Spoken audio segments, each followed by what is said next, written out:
Yo les gars, c'est Witego. Aujourd'hui on se retrouve pour une nouvelle vidéo où je vais vous présenter des tips et astuces sur sur Fortnite en bullfight. Je sais qu'il y en a certains qui m'ont demandé, donc je vous en propose aujourd'hui. Donc tout simplement on va commencer tout d'abord par les 90, après on va voir la reprise de hauteur. On va voir la reprise de hauteur et quand on a la hauteur ce qu'il faut faire pour pas la perdre. Donc il y en a plusieurs et bien se protéger aussi en reprenant la hauteur bien sûr. Donc tout d'abord, désolé s'il n'y a pas eu trop de vidéos, c'est histoire de vous poster une vidéo aussi que je fais cette vidéo pour vous montrer que je fais quand même un minimum d'activité. Il y aura bientôt une assez grosse vidéo qui va sortir, enfin une assez grosse pour moi qui est assez longue à faire en tout cas. Donc voilà, je vous laisse avec la vidéo, bonne vidéo à tous. Parenthèse, avant que la vidéo commence, vous pouvez aller retweet mon tweet en description bien sûr si vous voulez, c'est pour essayer de tenter ma chance pour le master build de Dwagby. Donc voilà, je sais qu'il y a très peu de chance, mais je tente ma chance. Donc voilà, vous avez juste à cliquer sur cette petite flèche et peut-être que je pourrais participer. Donc voilà, merci à tous ceux qui le feront, ça coûte rien. Donc voilà. C'est quoi? Donc le 80 degrés, bon, ça consiste à faire ceci. Donc, vous pouvez tout simplement les faire les basiques comme ça. Ici, comme ça vous posez un sol, vous posez du mur. Bon, je pense que la plupart des gens savent le faire maintenant. Je le rappelle au cas où. Donc tout simplement, je sais que je vais donner quelques conseils pour pas se prendre le mur de gauche, tout simplement parce qu'il y a beaucoup trop de gens qui prennent le mur de gauche quand ils font leur 90, ils font ça. Ils font ça et ça les ralentit mais énormément. Pour ceci, va falloir essayer de sauter le plus tôt possible en fait, pour pas se prendre ce mur en fait, tout simplement. Genre vous allez faire ça, pas se prendre le mur de gauche. Donc vous sautez le plus tôt possible. Genre au début vous allez peut-être pas réussir, mais après ça va aller mieux. Donc par exemple pour voyez, moi je saute tôt et je me fais pas ralentir par le mur, je le touche, bien sûr, je le toucherai quasiment tout le temps, mais il faut se dire en tête, dites-toi en tête de ne pas essayer de le toucher. Donc ce qu'il faut faire, c'est que vous sautez vraiment le plus tôt possible. Au lieu de sauter au dernier moment, vous sautez le plus tôt possible. Donc les mongrels, au lieu de commencer par ce mur là, par le mur de gauche là, le deuxième mur de gauche, vous allez tout simplement commencer par le mur de droite, ici. Donc faites en fait l'inverse d'un 80 degrés normal comme ça et après vous faites comme le 80 degrés, vous posez un sol comme ça. Rapidement ça donne ça. Ça donne ça rapidement. Voilà. Donc vous commencez de droite vers la gauche. À 80 degrés normal c'est gauche vers la droite. Voilà. Donc ça c'est pas forcément vous faites les normales ou les mongrels, c'est comme vous voulez, il n'y a pas forcément de... Et après pour les piquistes en fait faut pas forcément trop savoir les faire, mais il faut savoir rajouter un escalier ici en fait. Parce que je vous explique, ça peut être très pratique pour plein de choses. Par exemple, pour essayer de rajouter, pour faire croire que vous êtes là et rajouter un truc et après repartir comme ça, rajouter un cône. Ou sinon, tout simplement, pour aussi faire la même chose mais en double rampe pour faire encore plus croire. Donc vous allez partir vers là, comme ça, en double rampe ici. Et du coup, les gens ils vont croire que vous allez là, mais en fait pas du tout. Donc voilà, c'est vraiment, faut savoir le faire, ça peut être très utile pour certains mouvements. Donc voilà, on passe tout de suite à la reprise de hauteur. La reprise de hauteur, tout simplement. Donc imaginez vous partez comme ça en double rampe. Donc il y a plein, là vous avez plein de choix. Vous pouvez faire ça, après en partant sur le côté comme ça et après faire une saisie comme ça. Ou sinon vous pouvez tout simplement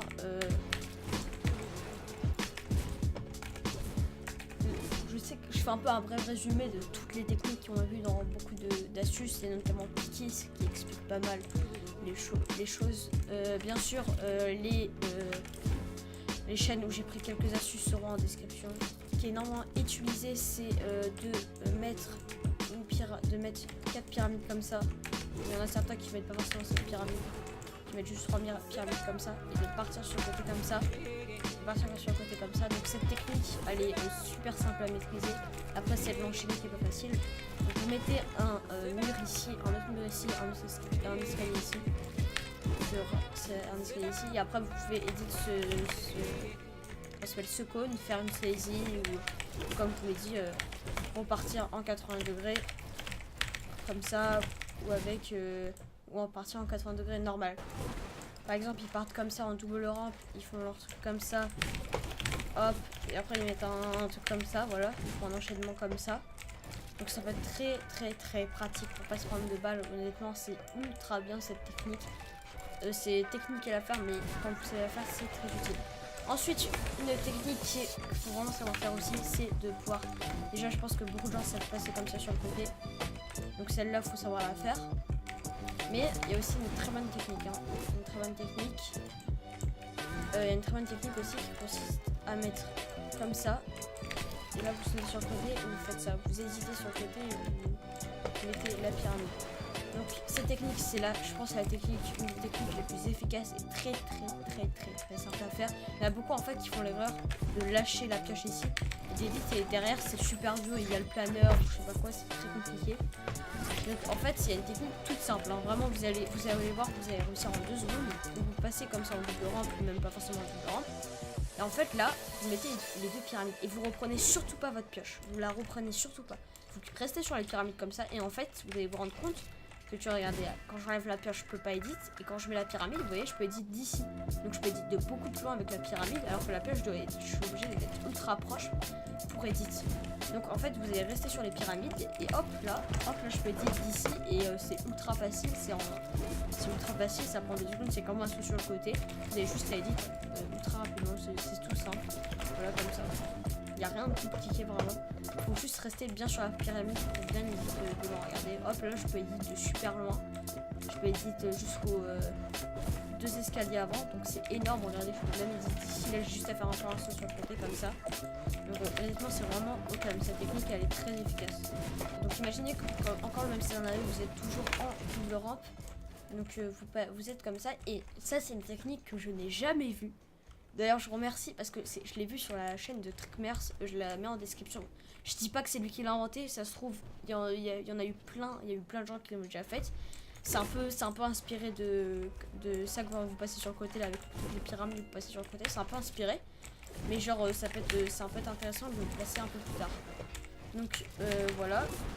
Donc là, tout simplement, vous êtes toujours sur le même scénario. Hein. Vous êtes toujours en double rampe. Sauf que là, vous pouvez faire croire que vous allez à la droite, vous éditez là. Et là, genre mon pote, j'ai vu, il continue comme ça. Mince, je me suis loupée.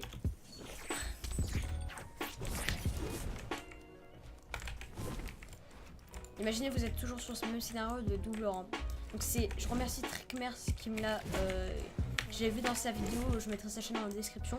Je ne l'ai jamais vu, mais vraiment je ne l'ai jamais vu. Et pourtant c'est pas un mec du tout qui fait des buffets, ça se trouve il s'en est même pas rendu compte. Ça se trouve, il y en a certains qui le font déjà, c'est beaucoup inspiré de cette technique, hein, comme tout à l'heure. Comme ça, et vous passez sur le côté, bref. Oula, pourquoi ça tient ? Donc là, imaginez vous êtes toujours sur le même scénario de double rampe, hein, sur ce scénario là. Donc là vous montez comme ça, hop, tranquillou, et vous pouvez faire croire que vous allez passer sur la droite. Vous éditez là, et là, tu continues et tu fais ça. Ah bah non, du coup, non, en fait, enlever cette pyramide. Tu continues comme ça et tu mets un escalier là. Et je ne l'ai jamais vu cette technique. T'édites là, tu continues là et tu peux mettre même des chapeaux ici et continuer. Mais bien sûr, il faut bien mettre les chapeaux en sortant pour pas vous prendre 2 balles. Et c'est ultra pratique au lieu de faire un demi-tour comme ça et qu'il y a un mec qui vous attend là, qui vous attend ici pour double edit. Et bah là, vous pouvez passer par le dessous et passer par derrière. Et honnêtement, je vous le dis clairement, je n'ai jamais vu cette technique. Et je pense qu'elle peut être super efficace en bullfight. Je vous mets sa chaîne en description parce que c'est une très bonne technique. Ensuite, faut le rappeler, hein, ça peut être très efficace aussi, c'est le demi-tour. Hein. Le demi-tour, c'est vraiment un truc très utilisé par les grands builders. Donc en gros, le demi-tour, c'est très simple. Hein. C'est juste vous mettez 2 murs comme ça. Et vous mettez un sol, un escalier ici comme ça. Voilà. Et en fait, le demi-tour peut être très efficace pour tout simplement faire ça. Moi, j'adore cette technique, c'est de mettre une pyramide ici, un sol ici, et de repartir comme ça. Et après, il y a plusieurs variantes que vous pouvez faire. Vous pouvez edit ici et faire une saisie. Une saisie comme ça. Hop là. Vous pouvez tout simplement attendre. Hop. Je repars. Vous pouvez tout simplement continuer en faisant des 90 comme ça, hop là. tout simplement continuer. Mais cette technique elle est très efficace. Le nombre de fois où je l'ai utilisée et c'est trop le feu cette technique. Vraiment. Et moi ce que j'aime bien faire c'est souvent faire ça. Edit derrière. Et continuer comme ça. Ou même pour les bons bidons, vous pouvez très bien faire comme ça. Vous pouvez faire des trucs. Ça je l'ai pris sur la chaîne de Ever. La chaîne de Ever sera en description si jamais pas avoir de problème ou quoi, mais voilà, c'est un peu lui qui a inventé cette technique. Vous faites un demi-tour, vous rajoutez, vous mettez comme ça deux pyramides, deux escaliers et vous repartez comme ça. Bref, voilà une très bonne technique. Après on passe à la hauteur max. Bon, j'ai pas beaucoup de techniques pour la hauteur max. La hauteur max, donc la hauteur max, imaginez-vous que vous êtes en hauteur max, vous êtes en scénario. Le mec, attendez, je vous fais scénario. Le mec est là-bas, vous êtes là. Donc imaginez-vous qu'il n'y a pas ces sols là. Donc là, je l'ai prise encore une fois sur une chaîne, sur la chaîne de Blazer. Je remercie Blazer, je n'ai vu personne la faire. Je mettrai sa chaîne sur la description. Donc en gros, cette technique, elle est super bien. Mais c'est vraiment la meilleure technique en hauteur max. Vraiment, c'est trop le feu cette technique. Donc vous allez mettre comme ça deux sols ici. Vous allez mettre tout simplement deux sols ici et vous mettez un escalier là. Et en gros, le mec, il va croire que vous êtes là et il va inconsciemment pique pour essayer de vous mettre une balle parce qu'il croit que vous êtes proche. Et pendant qu'il pique, vous êtes encore là. Pendant qu'il pique, vous mettez une balle. Et le nombre de fois où en hauteur max j'ai fait ça et le nombre de fights que j'ai gagné comme ça, c'est juste insane. Et je n'ai vu personne faire cette technique. Je remercie Blazer de me l'avoir montré parce que cette technique c'était trop bien. C'est vraiment, je pense, une des meilleures techniques en hauteur max. Vous faites comme ça, le mec il va pique et là bam vous mettez une balle de pompe, après si vous voulez vous rush et bam vous finissez ou quoi. Donc c'est vraiment beaucoup trop bien. Voilà les gars, c'est déjà la fin de la vidéo, donc si elle vous a plu, n'hésitez pas à lâcher un petit like. Désolé s'il y a eu beaucoup de coupures, je suis pas très à l'aise à l'oral comme ça, c'est ma première vidéo vraiment que je fais à l'oral comme ça. Donc désolé si je suis pas forcément à l'aise, s'il y a beaucoup de coupures etc, si par exemple c'est pas bien expliqué. N'hésitez pas à rejoindre mon Discord dans la description et à retweet mon tweet. Tout simplement. Désolé si en ce moment il n'y a pas forcément beaucoup de vidéos, je fais beaucoup de cup et voilà. Et la prochaine vidéo prend pas mal de temps en fait. Vous allez voir pourquoi, il faut beaucoup de disponibilité des joueurs en fait contre qui je vais affronter. Donc à plus, merci à tous d'avoir regardé cette vidéo.